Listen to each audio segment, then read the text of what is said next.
Hello दोस्तों, good morning, good evening, Radhe Radhe.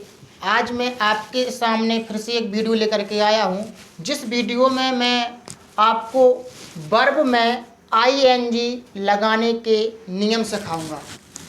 Verb में ING लगाने के नियम सिखाऊंगा क्योंकि बहुत सारे बच्चों को परेशानी होती है कि प्रेजेंट कंटिन्यूअस टेंस या प्रेजेंट परफेक्ट कंटिन्यूअस टेंस और past continuous, past perfect continuous tense आदि टेंसों में आईएनजी का प्रयोग होता है, जिसमें बच्चों को आईएनजी लगाने में बहुत परेशानी का सामना करना पड़ता है।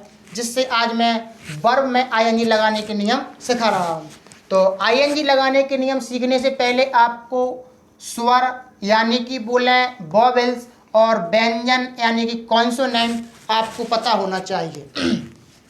तो वॉवेल्स यानी होता है 5 अक्षर, ABCD के पांच अक्षर होते हैं, AEIOU, ये 5 अक्षर वॉवेल्स कहलाते हैं।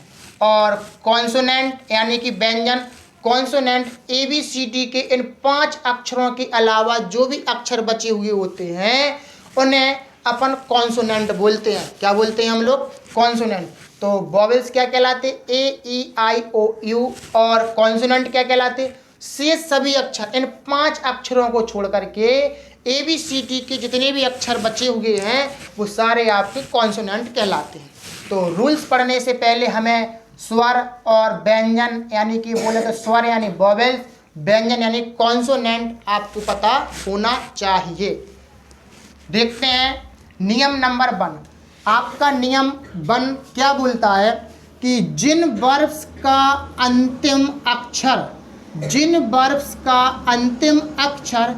ई है, जिन वर्ब्स का अंतिम अक्षर ई है तो उनमें आईएनजी लगाते समय ई हटा दी जाती है।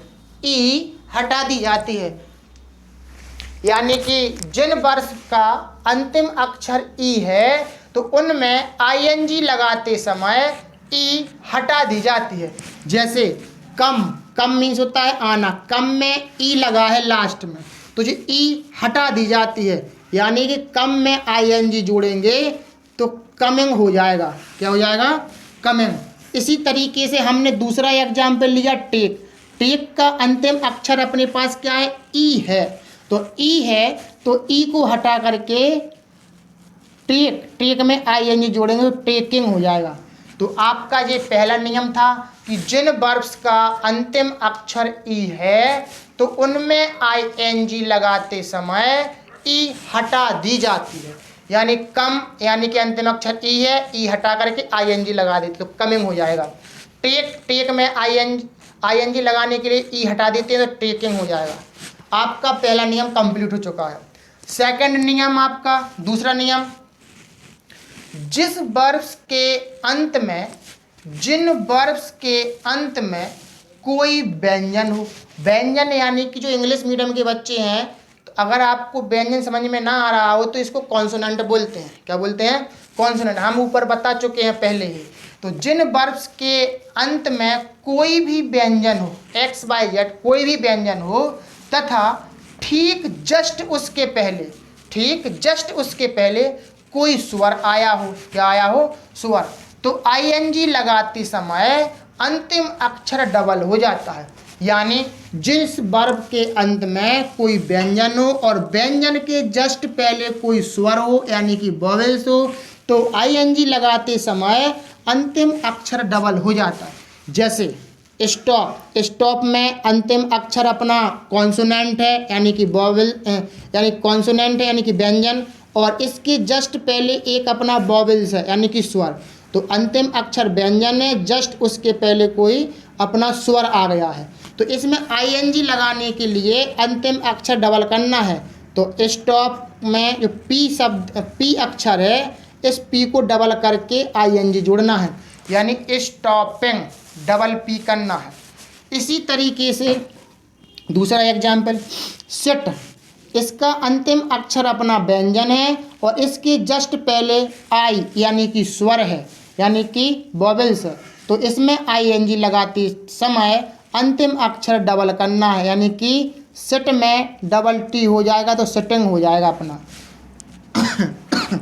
इसी तरीके से कट में अंतिम अक्षर व्यंजन है और उसके जस्ट पहले आपका वोवेल्स यानी स्वर है, तो इसका आईएनजी लगाते समय अंतिम अक्षर क्या हो जाएगा भैया, डबल हो जाएगा।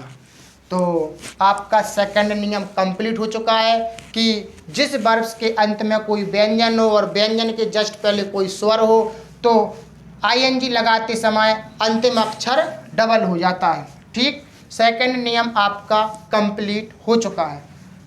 तीसरा नियम देखें, जिस वर्ब्स के अंत में बाई हो या डबल एल हो, जिस वर्ब्स के अंत में बाई हो या डबल एल हो तो उनमें आईएनजी लगाते समय बाई या डबल एल नहीं हटाए जाते हैं। तो जिन वर्ब्स के अंत में बाई आया हो या डबल एल आया हो तो आईएनजी लगाते समय बाई या डबल एल नहीं हटाए जाते हैं। तो किराई, किराई में अंतिम अक्षर बाई आ गया तो अपन बाई नहीं हटाएंगे, सीधे किराई में आईएनजी जोड़ देंगे यानी किरायंग। इसी तरीके से बाय, बाय का अंतिम अक्षर बाई है तो बायंग, और सेल अंतिम अक्षर डबल है तो सेलेंग। कोई अक्षर नहीं हटाना, सीधा आईएनजी जोड़ देना है। आपका तीसरा नियम कंप्लीट हो चुका है। क्या पढ़ा अपन ने, जिन वर्ब्स के अंत में बाई आया हो या डबल एल आया हो तो आईएनजी लगाते समय आपको बाई और डबल एल नहीं हटाने हैं। तो बाई में यानी किराई में किरायंग, बाय का बायंग, सेल का सेलेंग। इसी तरीके से आपका चौथा नियम क्या है, जिन वर्ब्स के अंत में कोई व्यंजन हो, जिन वर्ब्स के अंत में कोई व्यंजन हो और उसके ठीक पहले यानी कि जस्ट पहले दो वोवेल्स आए हों। कितने वोवेल्स आए हों, दो वोवेल्स आए हों तो आईएनजी लगाते समय अंतिम अक्षर डबल नहीं होता है, अंतिम अक्षर डबल नहीं होता है। जिन वर्ब्स के अंत में कोई व्यंजन हो और उसके जस्ट पहले कोई वोवेल्स आया हो तो आईएनजी लगाते समय अंतिम अक्षर डबल नहीं होता है। इस नियम का थोड़ा अपोजिट है सेकंड नियम का, कि इसमें पढ़ा था अपन ने कि जिन वर्ब्स के अंत में कोई व्यंजन हो, व्यंजन के ठीक पहले उसका कोई स्वर हो तो अंतिम अक्षर डबल हो जाता। इसमें ठीक पहले कोई एक स्वर आ रहा था, इस नियम में ठीक पहले दो स्वर आ रहे हैं कि जिन वर्ब्स के अंत में कोई एक व्यंजन हो और उसके जस्ट पहले दो वोवेल्स आए यानी कि दो स्वर आए, तब आपको डबल अक्षर नहीं करना है। अगर किसी व्यंजन के पहले एक स्वर आए तो डबल करना है, और एक व्यंजन के पहले अगर दो स्वर आए तो डबल नहीं करना है। जैसे रीड, ये आपका व्यंजन है और व्यंजन के जस्ट पहले ए और ई दो स्वर आए हैं तो अंतिम अक्षर डबल नहीं होगा, सीधा आपका आईएनजी जोड़ने पर रीडिंग हो जाएगा। इसी तरीके से पी यानी कि व्यंजन है और इसके जस्ट पहले आपके दो स्वर हैं तो इसका अंतिम अक्षर डबल नहीं होगा। तो बीप का बीपिंग। इसी तरीके से बियर का बियरिंग। ये आपका चौथा नियम कंप्लीट हो चुका है। क्या पढ़ा अपन ने, जिन वर्ब्स के अंत में कोई व्यंजन हो और उसके जस्ट पहले दो वोवेल्स हो तो आईएनजी लगाते समय अंतिम अक्षर डबल नहीं होता है। जैसे हमने रीड में लगा कर देखा, रीड के अंतिम अक्षर है कॉन्सोनेंट यानी कि व्यंजन डी और उसकी जस्ट पहले दो अपने वोवेल्स यानी कि स्वर हैं तो आईएनजी लगाते समय कोई अक्षर डबल नहीं होगा, सीधा रीडिंग हो जाएगा। बीप का इसी तरीके से बीपिंग और बियर का इसी तरीके से बियर। अब देखते हैं नियम नंबर 5। नियम नंबर 5, तो जिन वर्ब्स के अंत में एन होता है, क्या होता है दोस्तों, एन। जिन वर्ब्स के अंत में एन होता है और उससे पहले कोई भी वोवेल्स हो, जिन वर्ब्स के अंत में कोई एन होता है और उससे पहले कोई भी वोवेल्स हो तो अंतिम अक्षर एन डबल नहीं होता है। क्या पढ़ा अपन ने, जिन वर्ब्स के अंत में एन होता है, भैया एन है, और उससे पहले कोई भी वोवेल्स हो, हाँ भैया वोवेल्स है, तो अंतिम अक्षर एन डबल नहीं होता है, सीधा आप ओपन का ओपनिंग आईएनजी जोड़ देंगे। ठीक है ना। 5वां नियम अपन ने क्या पढ़ा, जिन वर्ब्स के अंत में कोई एन हो और एन और उससे पहले कोई भी वॉवेल्स आया हो तो अंतिम अक्षर एन डबल नहीं होता है। ओपन का क्या हो गया अपना ओपनिंग। इसी तरीके से आपका 5वां नियम कंप्लीट हो चुका है। आपको 6वां नियम देखो, बहुत सरल है। जिन वर्ब्स के अंत में आई ई हो तो, जिन वर्ब्स के अंत में आई ई हो तो आईएनजी लगाते समय आई ई बाई में बदल जाता है। क्या में बदल जाता है दोस्तों? बाई में। तो जिन वर्ब्स के अंत में आई ई आया हो, हाँ भैया आई ई आया है, तो आपको जब आईएनजी लगाना है